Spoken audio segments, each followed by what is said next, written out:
My name is Richard Boothby, and I'm here with Todd McGowan. I thought maybe we would start by asking you about this book in the trajectory of your other work, because it seems like this is the first really totally philosophical project that you've taken on. Your work has always been inflected by philosophy and theory, but this one you really are focused in a very intensive way on a philosopher's philosopher.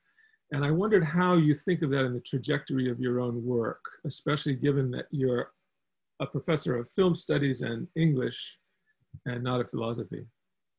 Yeah, I hope people think it's acceptable for me to write up on a philosopher, I guess.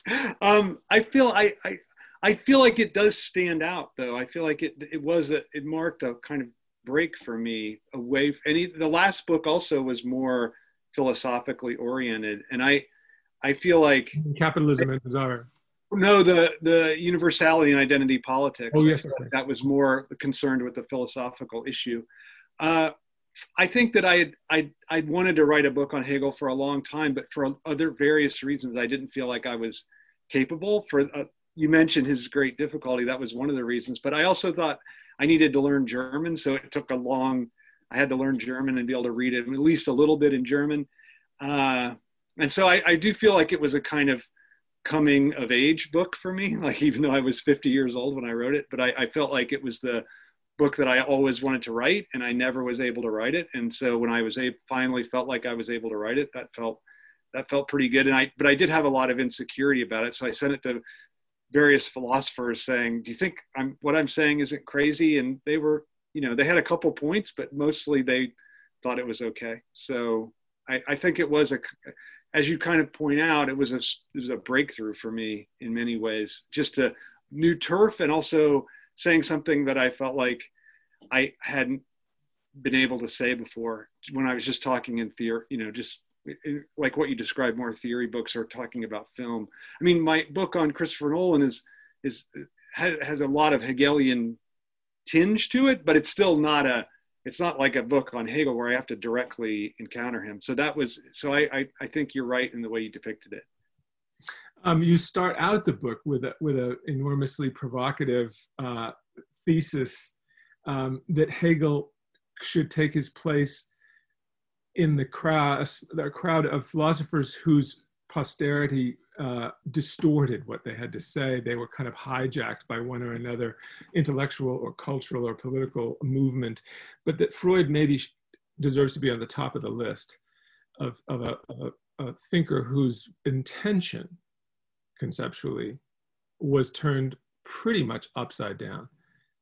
Yeah, I think that's right. I think that I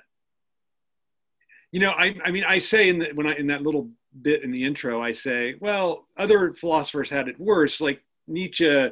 Nazis claimed Nietzsche, so at least that didn't happen to Hegel. But I do think, in terms of just a pure distortion of his thought, Hegel, it's probably been the worst in the history of philosophy.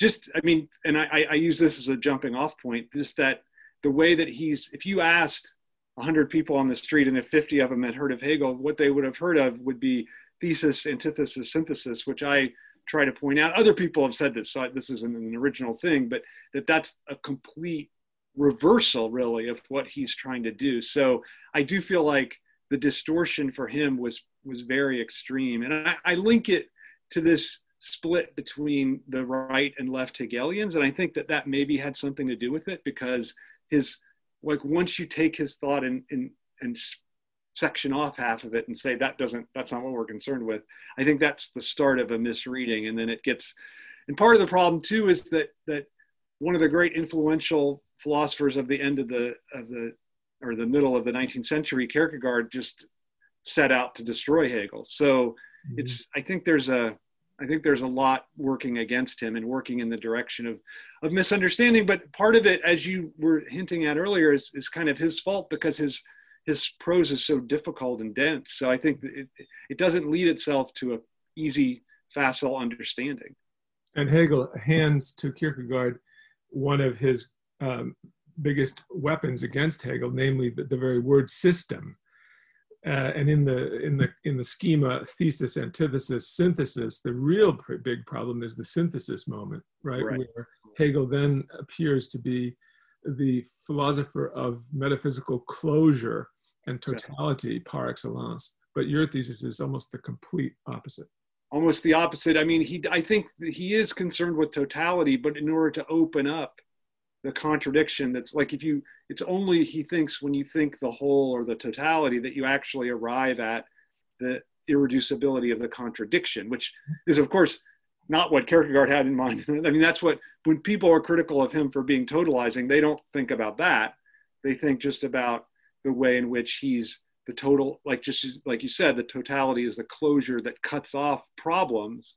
Whereas I see his totalization as the way to actually exacerbate problems with the system. So to show the hole in it, the necessary hole in it. And the irony, if we can pursue it one more minute with Kierkegaard, Kierkegaard's big objection was the way in which Hegel's kind of totalizing impulse and systematizing impulse would erase the solitary individual, which Kierkegaard so valued. Right. But your thesis is precisely to assert that Hegel's true intent was very intimately bound up with a very radical defense of singularity. Absolutely. I mean, from universality. Right. Like his point is that it's only through universality that you discover singularity. And it's ironic. Kierkegaard's the great philosopher of irony, but it's ironic that he hates Hegel so much, because there's a real I mean, if you read Kierkegaard, you think like, wow, he's almost a Hegelian philosopher. Right. My idea is that, he learned Hegel from this course he took with Schelling when he went down to Berlin to study. So I wonder if it's not Schelling's great animus that he had toward Hegel late in his life, because Hegel became famous and Schelling was the star early, and then Hegel eclipsed him. And I think he always bore resentment for that. So I wonder if he hadn't gotten this distorted Hegel, maybe he would have not had he would have seen himself as in the lineage of Hegel, rather than as Hegel's great antagonist, which is how he does obviously see himself. Mm. And of course, one of the chapters that I enjoy the most is the one where you take up the whole problem of Vernunft. What does Hegel mean by the word Vernunft? Reason. What is the real role of his appeal to rationality and its real function in his thought? Also a bugaboo for Kierkegaard. I that's my favorite chapter, I have to say, just because I think it's his statement that the real is actual and the actual is real, or that the real is rational and the rational is real.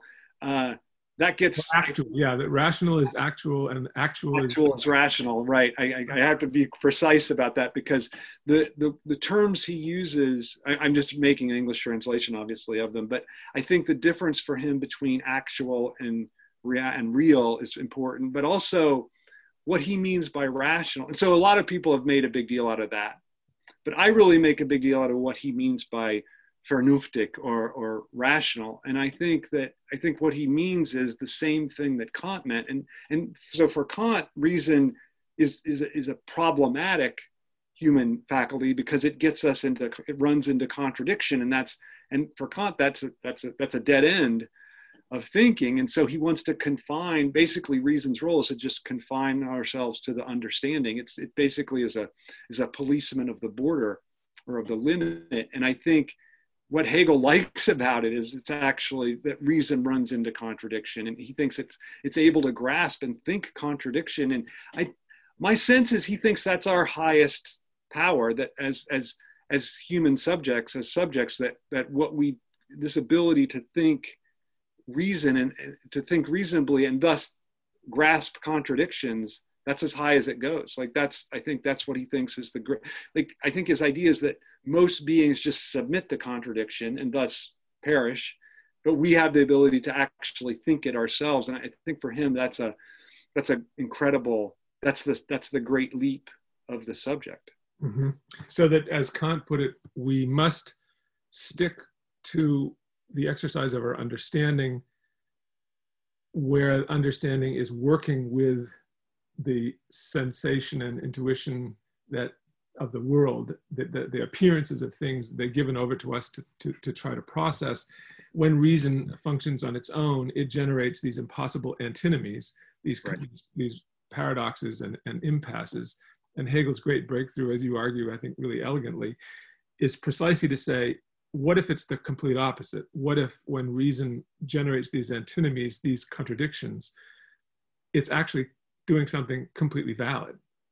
Right. I think to me, it's an incredible turn of the Kantian problem. I mean, I think it shows two nice things. I think that the first of all, how indebted and enmeshed in the Kantian project Hegel was, which I think is something that Robert Pippin and others have pointed out. But, for a while in the 20th century, it was all about Hegel's break from, he's this radical, he's pre-critical thinker, non-Kant, he just bypasses Kant. But I think this shows how he was so concerned with the Kantian project and almost taking up a place within it.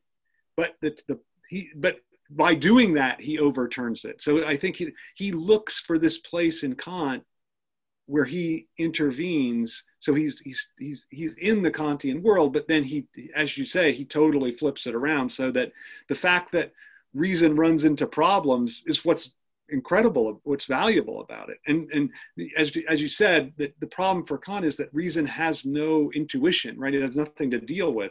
But that actually makes it able to grasp something in Hegel's mind that the understanding can't grasp. And so understanding is always dividing things up and never looking for the connection. And that's what reason does. And that's what allows it to arrive at contradiction. And understanding then is you might say, linked to mathematics, which Hegel also distrusts as a really golden highway to the highest truths, because it simply counts things. It takes things as discrete. It takes them in their kind of individuality as things and leaves them to be simply registered, you might say, and calculated, where reason, Vernunft, in his sense of it, is speculative reason, which sees the internal complexity and, as you put it, the great word of the whole book, contradiction, internal to everything. Exactly. I think that's, I think for him, I think he's the first thinker to break from this idolization of mathematics. And his opposition is between regular thinking, what he calls regular thinking, which includes mathematics, and then what you just described, speculative thinking, right? And so speculative thinking sees the way in which there's a dialectical connection between everything. But why? Because things aren't discrete in the way that mathematics would have them be. So no matter how advanced, his idea is, no matter how advanced mathematics gets, because it's starting with the discreteness of things, it can never get to the speculative position. And actually, that's his critique of liberal philosophy as well, that liberal philosophy is kind of like mathematics because it starts with discrete entities and then tries to maybe build a collective out of that. But Hegel's point would be, no, once you start with the discrete, you're never going to get to the collective. You have to start with the way in which things are already connected precisely because they fail to be discrete, because they're contradictory. And I guess this is also linked, this notion of reason, which goes into the internal complexity and, in fact, constitutive contradiction of all things as they are themselves, not themselves. They contain their own negation and so on. This is also linked then to his respect for Heraclitus.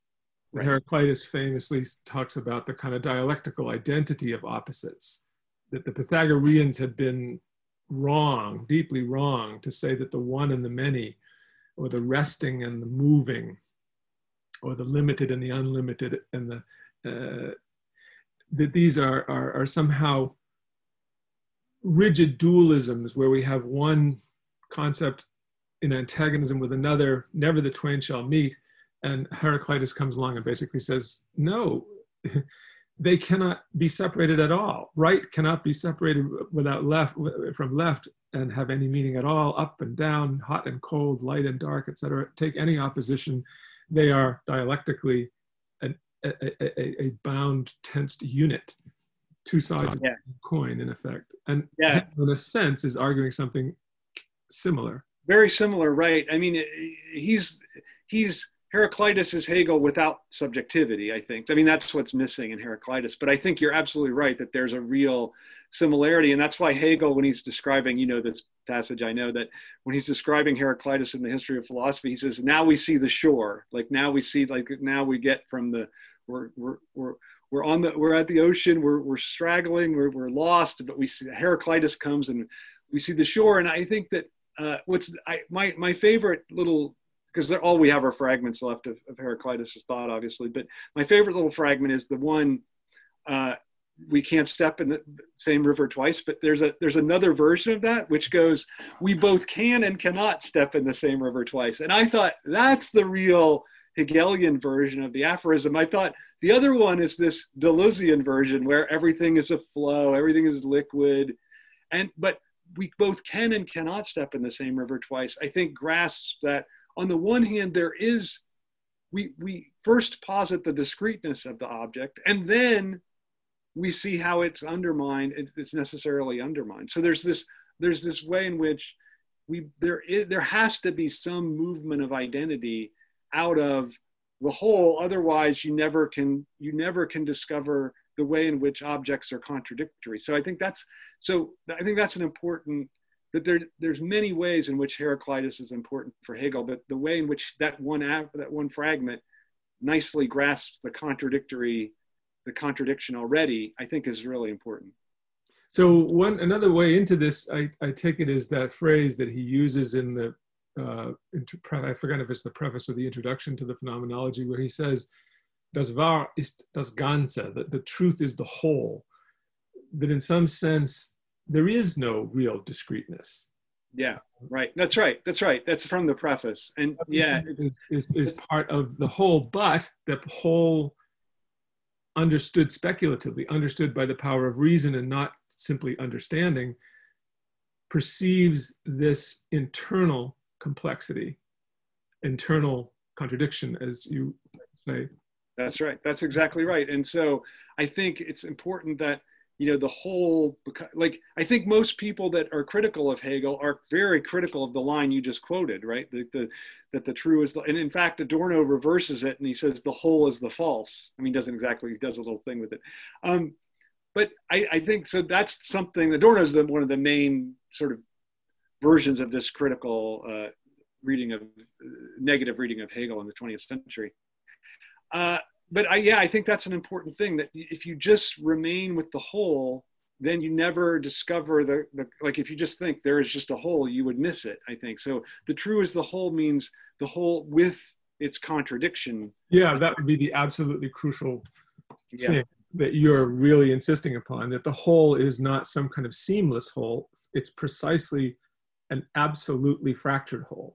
Which is the only way you can arrive at a whole, right? That's the point. that's why, I mean, in that sense, he's really true to the Kantian project, because Kant's whole, the antinomies arise because you cannot think a whole successfully, right? Mm-hmm. So it's the true is the whole is actually his way of thinking the failure of the whole.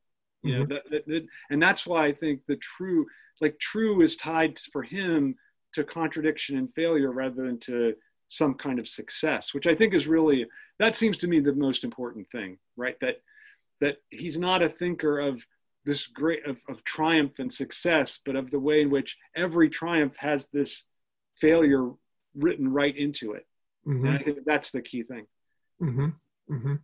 Of course, those appeals to the whole make people nervous, precisely, especially around Hegel as he's been interpreted, because it sounds like what we have is a kind of imperialism of reason, right? And then he has transparent, absolutely. And then he doesn't make it easy for people, because you have the praise of Napoleon. This letter he writes to Nietheimer, his sort of mentor and friend. And I saw the world spirit on horseback riding through the city.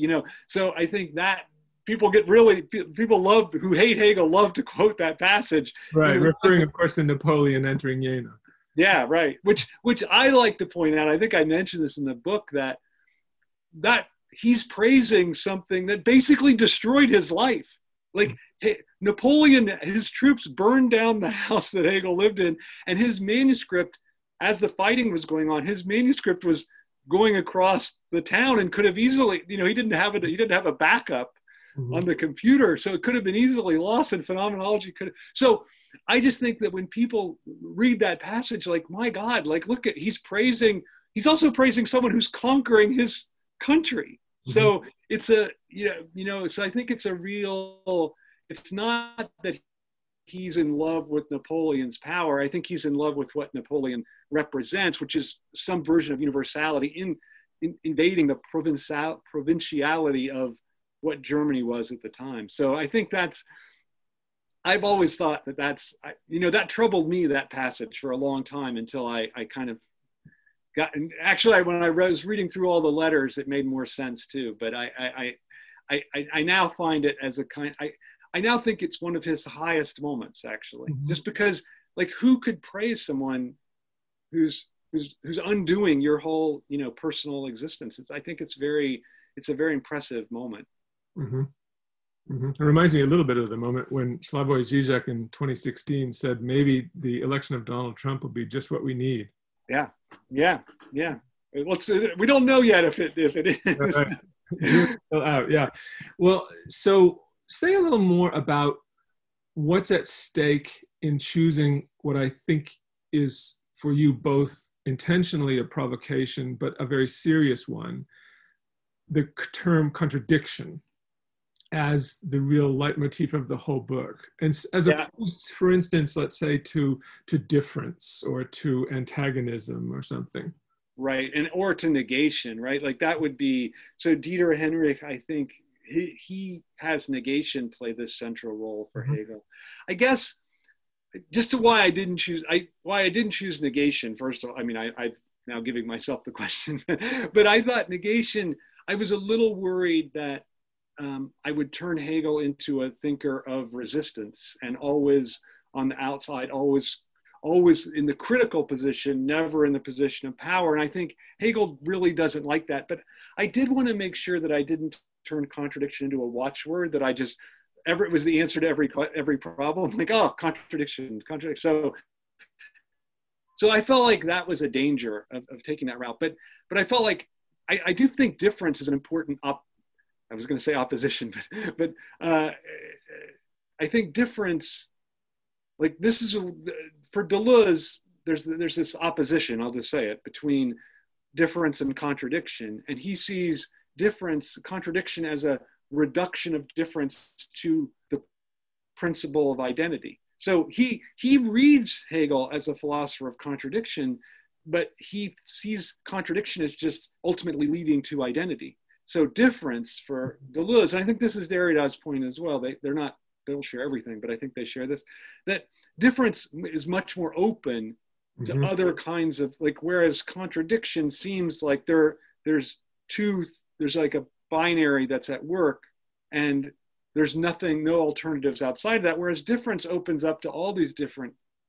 alternatives, right? And so, but I guess for me, for one thing, I don't think that's true to Hegel's thought. I think he really is a thinker of contradiction and not of difference. And he often will say, even, we have to reduce differences to contradiction. So he really fits into the Deleuze critique of him.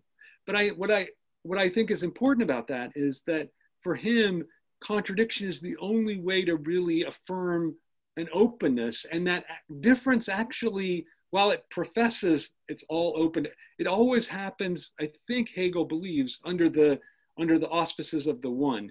And this is actually, interestingly, Alain Badiou's critique of Deleuze, that all these differences, there's really a one that's holding everything together. And I think so for me, I guess contradiction was the way to both affirm that there is a whole that contains everything, and yet it's also split at the same time and can open up to other possibilities. So I guess that's why I feel like it's as anyone can see reading the book, it's the most important word in the book. And I think it's the word that both defines Hegel's thought and has a real political pregnancy to it. And the problem with differences is a tissue of differences tends to leave aside the question of internal opposition and negation, that the thing itself is internally divided. Absolutely. Right. Like that's, you know, I mean, even though Deleuze gets that, like he's very concerned with the micro level. So differences they're not just individual differences. Like I'm divided myself into all these differences. But the problem is just what you said, that there's at some level, there's something that's atomistic and whole, right? But that's exactly what Hegel denies. So I think that's a great point, that it's really difference is actually more invested in some notion of the whole than Hegel is with his sense and of identity. Right. The negation, the moment of negation is between the different things, not internal to them. Right. But what about this? One more question about this, how to conceive contradiction as you're thinking about it.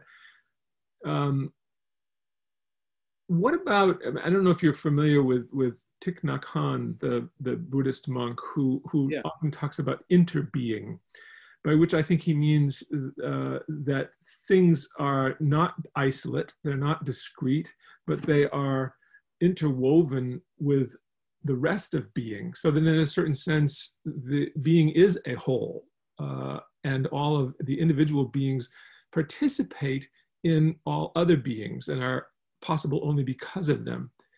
And I think, for instance, of that charming, which you talk about very beautifully, actually, the famous example of the apple for Hegel, where he says the apple and my mouth, which will now devour the apple, evolved together. Well, he doesn't talk about it as evolving together exactly, but that's essentially what it comes to. He says that the apple has its sweetness, which appeals to my mouth, and that's not an accident. My mouth has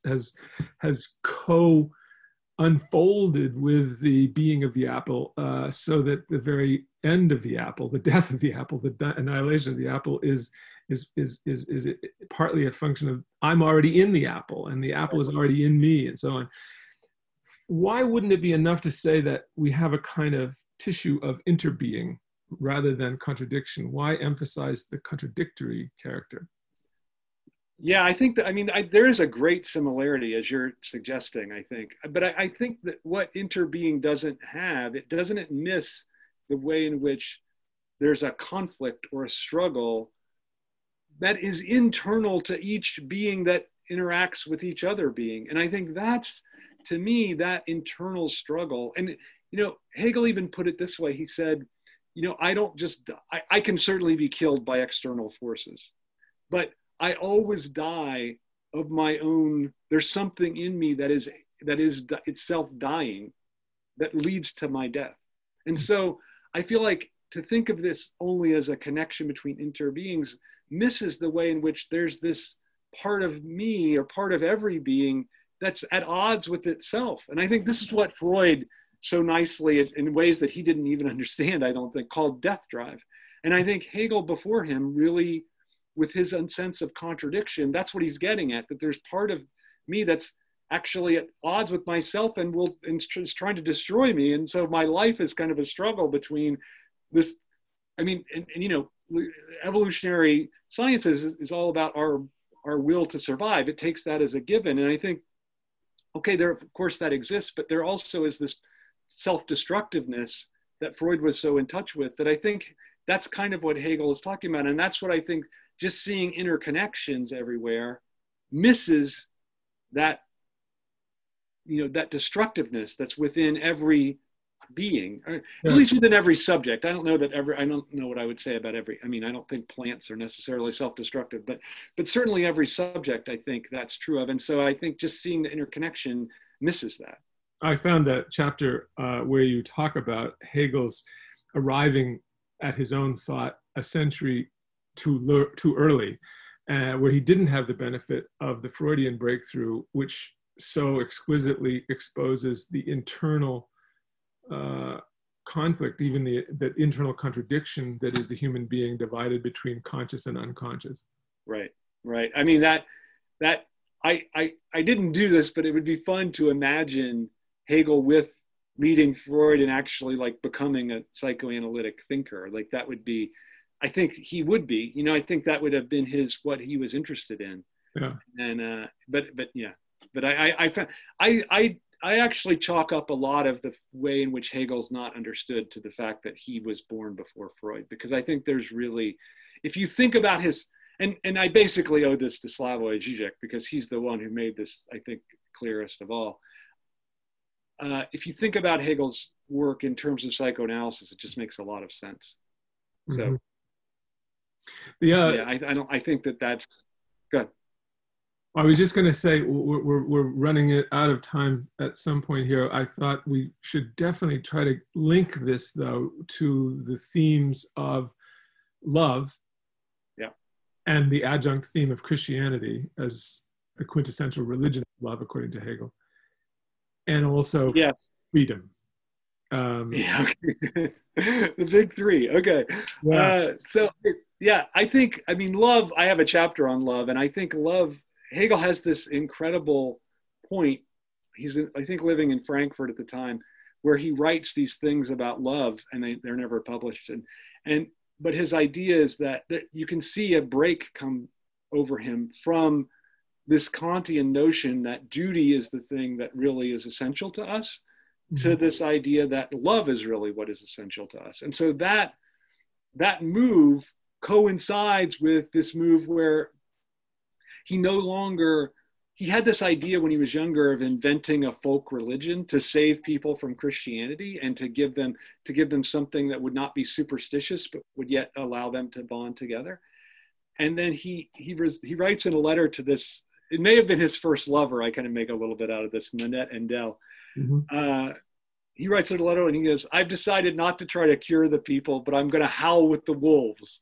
And it's this great line. And I think, to me, that's one of the things I love most about him, is that he's not trying to cure people. I think so many people write with this idea that I'm going to cure people.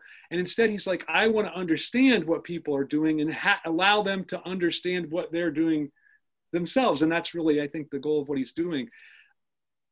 So that's why he turns, at that moment, he also turns relative to Christianity and completely embraces it. And I think in some way models his philosophy. Kierkegaard would be appalled by this, and was appalled, but models his philosophy on Christianity. And he sees in Christianity this great moment where, with the death of Christ, all of a sudden the absolute is no longer beyond, but comes down to earth. And I think that's for him the great. And he even has this great line where he says, "The kingdom of heaven is Main Street." And I want to put that on a shirt or something. I think that's great. And to get to your final point, I think that for him, that's freedom. Like, that is what freedom really is to no longer believe in this absolute beyond that really is running things, but to internalize that into yourself. And so you don't have this external figure you can rely on. I always think for Hegel, whenever an athlete says, "I just thank God for giving me this opportunity," he would just say, "Blasphemy, blasphemy. You're not allowed to thank this external figure, because God has to be in the here and now." I think he got a lot of that from Spinoza, but what he does, Spinoza of course doesn't do, is make God himself contradictory, right? And that's, I think, the great, I mean, that's how God can be loving. It's because God is lacking too. And I think that's Hegel's great moment. And that's how he ties freedom into Christianity. And I think, a lot of it avoids the Spinozist determinism, which is an incredible result of his position. Right, exactly. Because if God isn't lacking, then you're going to fall into some kind of determinism. I think that's Hegel's idea. And what he loves about Christianity is that it conceives God as lacking, and it does it, and then that allows it to be the religion of freedom, even though, as you know, that's been betrayed by so many, so over the centuries. And Hegel was aware of that this terrible betrayal. I mean, I think this is your idea, that the very radicality of the Christian idea has led to the even worse betrayals in Christianity than in any other religion. I think I follow you on that. I think that's absolutely right. And so in this sense, especially when we put it in the Christian frame as Hegel reads it, the ultimate contradiction is the internal identity of infinitude and finitude. That's right. They are not separate. Just like I am in the apple and the apple is in me. The finite is in the infinite, and the infinite is in the finite. Yeah, and I think that's Christ, and I think that's what's interesting is Kierkegaard loves to call Christ the God man, but that's such a Hegelian formulation because what Kierkegaard loved is this bringing together of this oneness of the infinite and the finite. Yeah. And I think Hegel also really appreciated that. Which then maybe leaves us a minute for absolute knowing, which is, of course, the big stumbling block at the end of the Phenomenology. In just 15 pages, Hegel seems to lay it down that, well, we're all done. Right. It's like we've carried the ball over the finish line and over the end zone, into the end zone, the end of history and the end of philosophy. But your reading could not be more contrary. Right, totally against. I think that, to me, the great line, it's the penultimate page, I think, of the Phenomenology in the German and also in the English, I think. But he says, spirit knows itself when it knows absolutely, it knows itself and also its limit. And then he has this great mysterious line, to know one's limit is to know how to sacrifice oneself. Yeah. And that's, so absolute knowledge is some kind of, I don't think he's clear about what kind of, but some kind of sacrifice of yourself. And so I think it's such the opposite of how people read that, right? Like it's like for most people, it's this absolute conquest.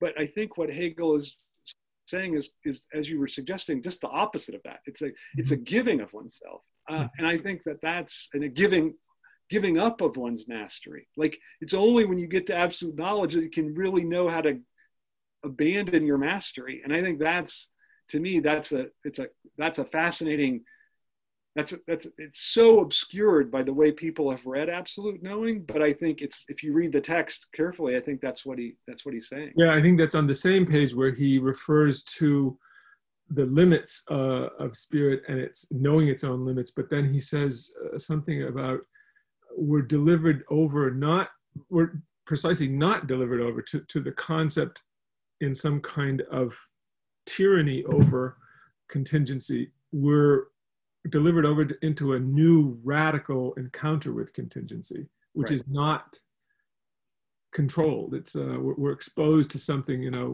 that we simply have to accommodate to.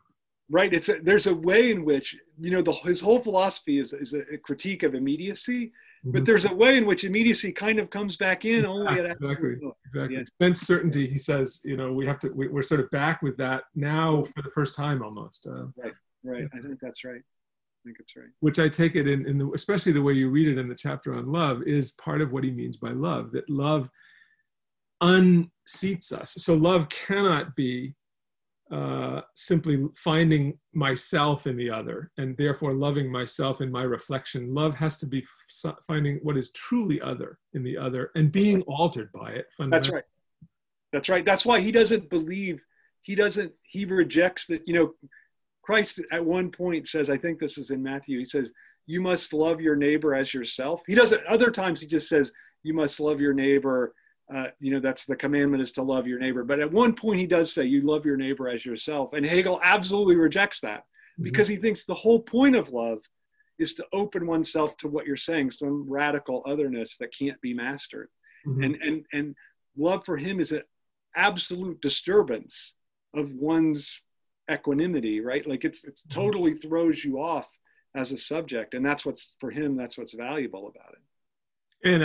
And the point ultimately is that this otherness of the beloved allows me to experience what has always been other to myself in myself. That's right. It's not like I'm alienated. It's not like I'm taken out of myself. I'm able for the first time to actually be myself, but with a fundamental alteration of my posture in some sense. I know, but it's interesting that you can't do that with yourself, right? Like yes. You would think that because you're split and because you're contradictory, you could love yourself actually, but Hegel thinks you cannot get the distance, I think, with yourself to have this experience of radical love and the alienating experience of it cannot be with yourself. It can't work, I don't think. At least that's his view. Which is another way of saying that, or we can say in addition, I think that it takes the experience of others and events in the world to realize freedom. We're not free in the abstract. It's actually bumping up against otherness in our experience that we are enabled to be free. No, I think that's absolutely right. So I think that's kind of what he means by Wirklichkeit, or actuality. That it has to be proved out in the world. And he's a great. It's interesting because his life was pretty uninteresting. Like I was reading a letter a little bit ago, and he said, my basic thing is, once I get a post and a spouse, that's all you can expect out of life. I'm kind of done. And he was one of the first philosophers actually to get married, wasn't he? He married, right? He had so he was married, and he was worried he wouldn't get married because he was, so it's 1810 or so that he's married. So he's 40 years old, so he's quite old. Mm-hmm. And he's very panicked about it in his letters all the time. But it's interesting that for him, there's this sense that you have to. He didn't really do that much with his own life, but there is nonetheless the sense that if you don't actually go out and do something, then it's not proven true. Like the philosophy, he does say that the deed is the truth of the person, right? So it's how you act has to like your thought itself, the reality of your thought or the actuality of your thought is what you do with it, not what you can't say, I had this private thought and I think that's a little anti-Kantian as well, because, for Kant, it's all about the intention behind my action and not the result. Like Kant absolutely doesn't care about the result. But I think for Hegel, what you actually do out in the world, that matters. Mm-hmm. Mm-hmm. Mm-hmm. And that there's no freedom if you don't have that act attached to it. Maybe that's part of what he means when he says spirit that comes to itself in absolute knowing knows its limits, that throwing oneself into action inevitably means engaging your limits. I think that's right. Enable something to happen. Right, that's what you do. You're right. Anytime you're acting, you're encountering limits. You're not merely cogitating. You're not merely contemplating. You're acting. Right. Right. It took the philosopher who's totally committed to the internal life to actually make acting into this. It's interesting. I mean, that's where Marx comes from, right? Like that sense of the act and the importance of the act that seems to me to lead directly to Marx. And yet again, the enormous irony that Hegel, I think for many people in and out of the academy, but mostly people in the academy who know enough about Hegel to get him wrong, they picture him as the ultimate armchair philosopher. Right. Not wrongly. I mean, not totally wrongly. Like that's really true. But if you follow his philosophy, then that's not true. So. Well, maybe that's a good place to break off. Okay. Thank you so much. I so enjoyed rereading the book for this interview, and I recommend it extremely highly to anybody who has the slightest interest in Hegel, but also maybe just in intellectual history and in really fertile ideas. So readable. And by the way, speaking to your insecurities about being the film studies and English professor who writes in philosophy, I have to say that the book is eminently readable in its main text, but it's unbelievably elaborately and elegantly and profoundly notated in footnotes at the end. There's a danger, I think, that people might not read enough of those very substantive footnotes at the end of the book. So it's a gem. I highly recommend it. And again, congratulations for publishing it almost on the 200. Yeah, that would have been, but my timing was off, I think. All right, thanks, Rick. You bet. Thank you.